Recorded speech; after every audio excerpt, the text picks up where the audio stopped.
दोस्त, मानव को ना सबसे बड़ी चीज होती है, उसमें आत्मज्ञान होना चाहिए, आत्मबोध पैदा होना चाहिए। मैं क्या कर रहा हूँ, सही है गलत है। अगर आत्मबोध पैदा हुआ, वो कभी भी गलती नहीं करेगा दोस्त, कभी गलती नहीं करेगा। लेकिन ये तो मानव की एक स्वाभाविक प्रकृति है दोस्त। वो अपनी किसी भी गलती के लिए कारण ढूंढता है बाहर, किसी भी गलती का कारण बाहर ढूंढता है, जबकि उस गलती स्वीकार करने में उसका अहम वहाँ पर खड़ा रहता है। अहम अहम के कारण वो गलती स्वीकार ही नहीं करता। नहीं, मैं जो किया सही किया, उसका अहम वहाँ आकर के रुक जाता है, वो रोक देता है उसको।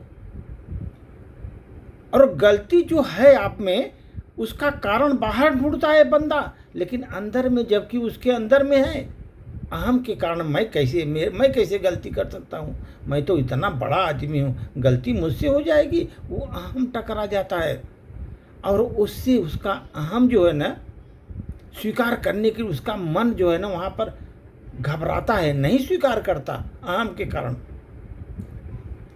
इसी प्रकार दोस्त, यह स्वीकार करने में भी बड़ी कठिनाई होती है कि आज जो कुछ भी उनके साथ हो रहा है, उसके जीवन में जो संघर्ष है, उसके लिए वह स्वयं उत्तरदायी है।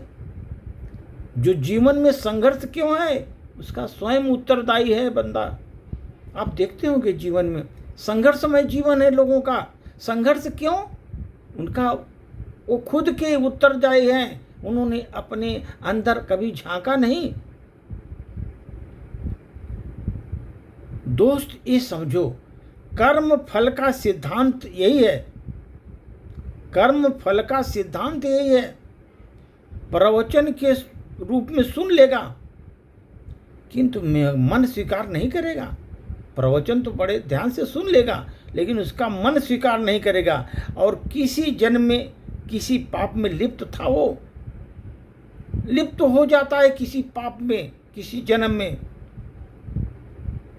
इसलिए दोस्त, वह व्यक्ति सहानुभूति बटोरने के लिए हर जगह रो रो कर अपनी व्यथा कहेगा। कष्ट में जीवन व्यतीत कर रहा है, रो रो कर अपनी व्यथा कहेगा सब जगह, सहानुभूति ताकि मिले लोगों की, और अपनी व्यथा सबको सामने कहेगा दोस्त।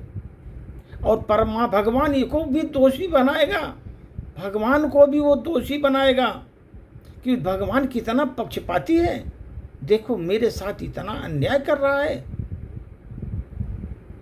दूसरों के भाग्य से ईर्ष्या करने लगेगा वो, दूसरे के भाग्य को देख करके ईर्ष्या करने लगेगा, और दूसरों में कमी खोजता रहेगा। क्या कमियां हैं दुनिया में? यही है दोस्त, दूसरे कमी तुरंत दिखाई देती है, अपनी कमी कभी दिखाई नहीं देती। अगर किसी आदमी को बोलो एक कमी ढूंढो, 1000 कमियां ढूंढा देगी, लेकिन अगर आप उससे पूछो तुम में क्या कमी है, वो उसको समझ में नहीं आएगा हमारे में कमी है।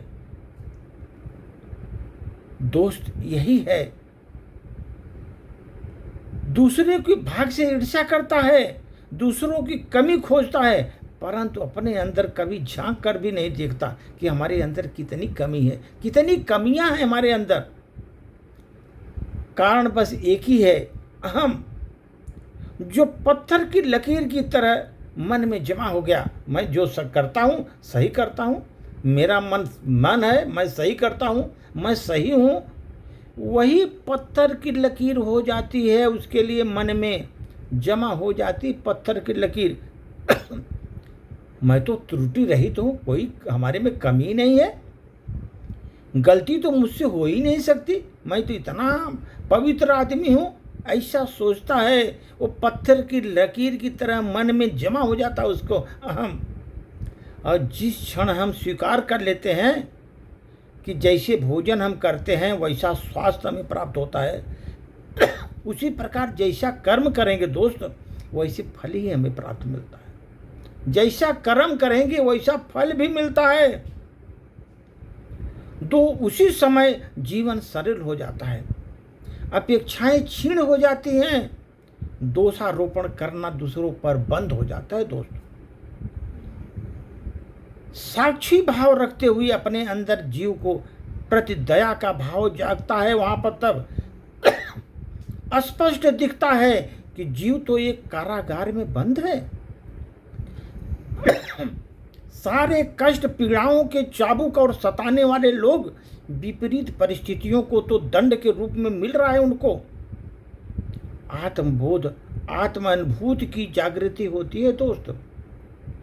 जब आदमी में आत्मबोध पैदा हो जाता है तो आत्म अनुभूति होने लगती है, तब जागृत होती है आत्म अनुभूति। फिर शत्रु बैरी नहीं लगता, उस समय शत्रु बैरी नहीं लगता। पीड़ा पिघल जाती है। अपने शरीर, मन, व्यवहार, अतीत, वर्तमान सभी अपने कर्मों के प्रति स्वयं उत्तरदायी होते हैं दोस्तों। और ये मन का तत्व है, उदय काल तब शुरू हो जाता है मन के तत्व में। यही सब प्रश्न उत्पन्न होते हैं जीवन में दोस्त। मैं कौन हूँ, मैं क्या कर रहा हूँ, स्मरण हमको रहना चाहिए दोस्त। बाहरी दोषारोपण से लेकर के स्वयं को दोषी स्वीकार कर आत्मा के परिशोधन पर निकल पड़ने वाली यात्रा जो होती है हमेशा शुभ होती है, जीवन में हमेशा शुभ होती है। इसलिए दोस्त जीवन में स्वयं को स्वयं के अंदर तुम खोजो, स्वयं को स्वयं के अंदर खोजो। अपने कर्मों पर कभी तो रिसर्च करो, जीवन में हम किस तरह का कर्म कर रहे हैं, कर्म पर रिसर्च करो। जीवन को उत्तम बनाने के लिए मेरे साथ क्या हो रहा है, यह सोचने के बदले मैं क्या कर रहा हूँ, यह सोचना शुरू करो दोस्तों। मैं क्या कर रहा हूँ यह सोचना जरूरी है।